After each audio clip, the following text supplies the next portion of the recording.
Guy, do you ever think you might actually complain about too much sports in your life? I mean, like I'm not complaining after the desert we had, but if you think about the fact that in the last 2 weeks and in the next 2 weeks, we'll have every major sport, some of them reaching the conclusion and their title games, Kentucky Derby, U.S. Open, U.S. Open, U.S. Open. Right. I mean, it's I don't know. I mean, I don't even know what to do right now. And meanwhile, we got some big news in sports today. You're overwhelmed by it. So, for example, on this Monday night, although I do think this is an off night, a rare off night for my beloved Yankees, I would find myself having to flip between the New York Giant game Big Blue and the Yankee game. And that's problematic as you're trying to really focus in on both, which obviously an NFL game by definition is meaningful. And at this time in the season for the Yankees, who are still in a pennant race, not on, unlike the team on the other side of the first of all, city. Hold. You have to sort of tune in. I think the Mets are probably a game and a half in a playoff capacity behind where the Yankees are in their respective playoff. Even although you guys did beat up on the O's finally, but let's be clear. This is a case of the Mets not. They're not giving us what we want right now, but talking about lack of relevance going into the playoff picture, we're gonna play all 60 this year, Guy. They're not giving us what we want right now. I mean, you got 14 games left. They're 5 games under 500. The fact that they're still remotely in anything that resembles a playoff line, I realize is a laughing stock. Well, it's an indictment of the entire sport. Oh, stop it. It's not an indictment of the sport because that's what the sport has decided to do for both leagues. There's nothing to do with the Mets. So don't indict us. By the way, big news in Metland, by the way. I see that.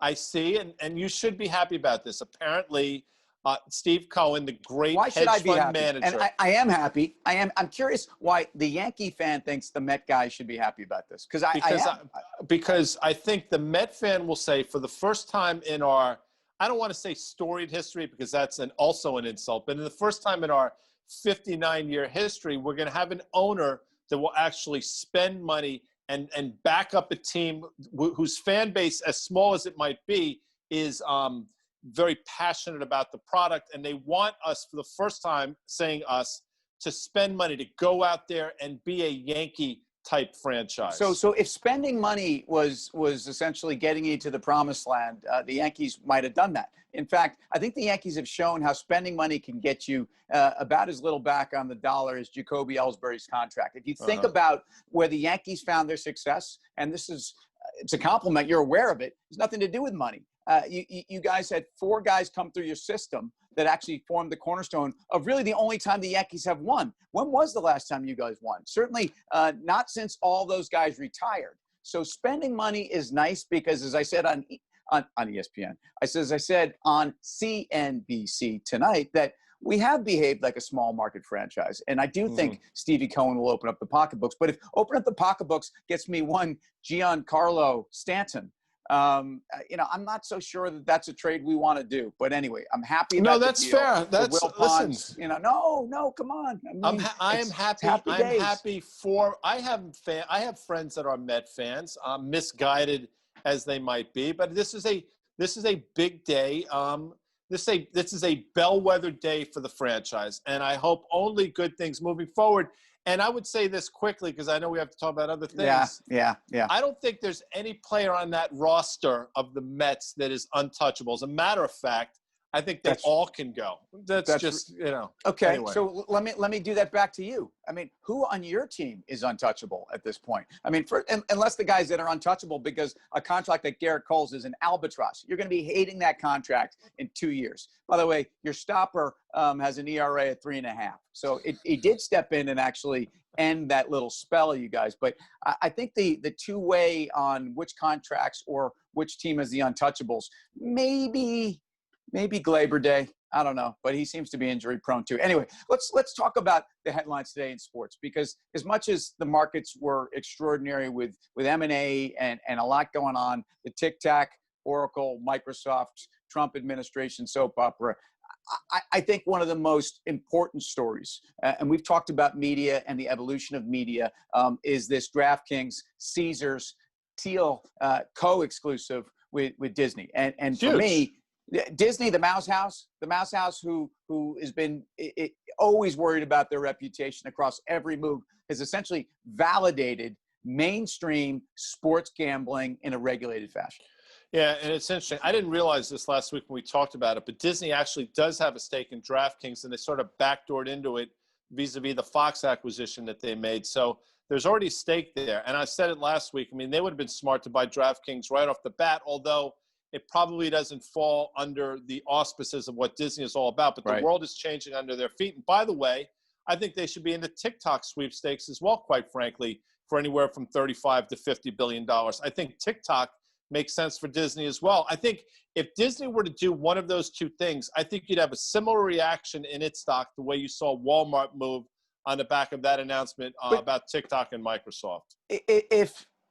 If I could be watching Yankees Mets on the Sunday night game on ESPN, and JD Davis comes up against Garrett Cole, and you and I have an opportunity to bet, I bet the next pitch he goes yard, and I get 26-1 on that. I'm going to be watching ESPN. I mean, if you think about the impact of what this does for ratings and engagement,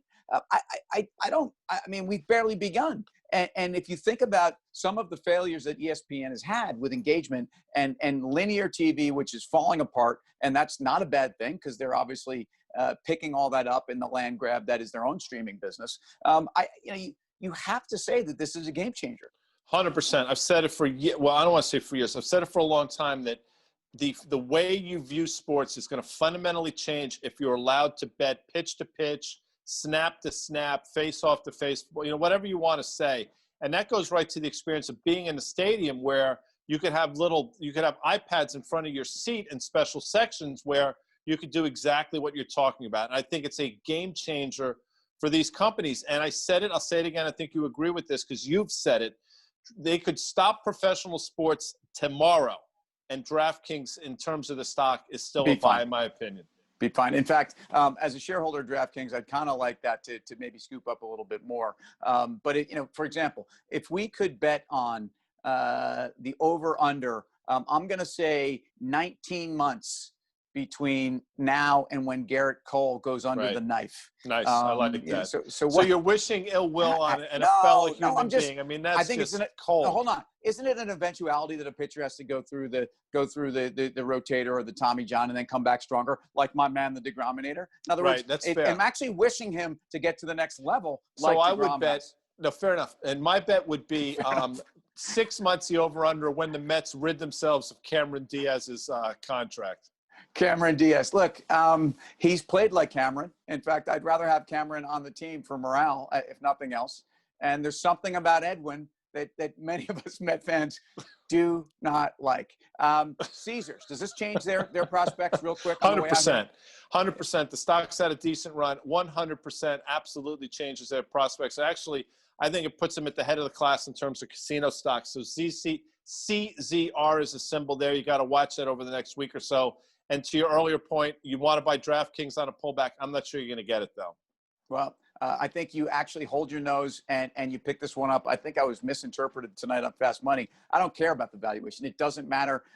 All valuations matter to some point. But you're buying a land grab of which these guys are at the front of the line. And Guy, you were just saved by the bell. See you later.